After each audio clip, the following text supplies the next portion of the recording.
Кыргыз тилиндеги бардык маалыматтарды akpress.org.kg сайтынан табасыз. Азыр акыркы жаңылыктардын топтому. Валентина Шевченкога операция жасалды. Ал өзү дүйнөдөгү кырдаалга байланыштуу турнирлер токтотулгандыктан убакытты бекер коротпоо максатында мурда жылдырып койгон операцияга макул болгонун социалдык түйүндөгү баракчасы аркылуу айтты. Беттештерге август айында даяр болууну пландап жатат.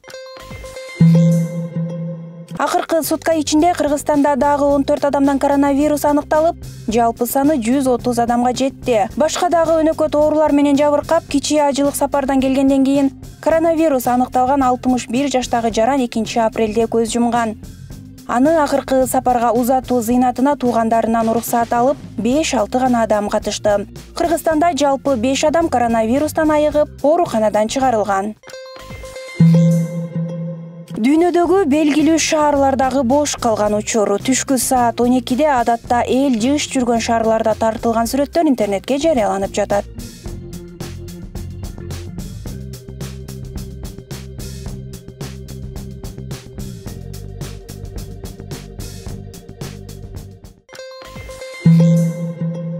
Дүйнө жүзү боюнча коронавирус жуккан адамдардын саны 1 миллиондон, көз жумгандардын саны 50 000 адамдан ашты.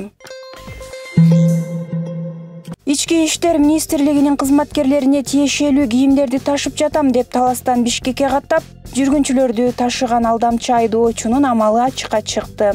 Ал кайрадан Таласка кайтып бара жатканда кире бериштеги тосмодон кармалган, эми ал эрежеге ылайык обсервациядан текшерүүдөн өтөт. 4 күн мурун Ысык Ата районунда 2 окуучу асынып көз жумду. Биринчиси Ротфронт, экинчиси Тельман айылында жашап жаткан. Такталган маалыматтар боюнча экөө тең толук кандуу үй бүлөнүн балдары, алардын денеси өз үйүндө табылган. Бул окуяны тиешелүү органдар териштириши керек. Бардык маалыматтарды уюлдук телефондон эле окусаңыз болот. Ал үчүн Баракелде мобилдик тиркемесин көчүрүп алыңыз.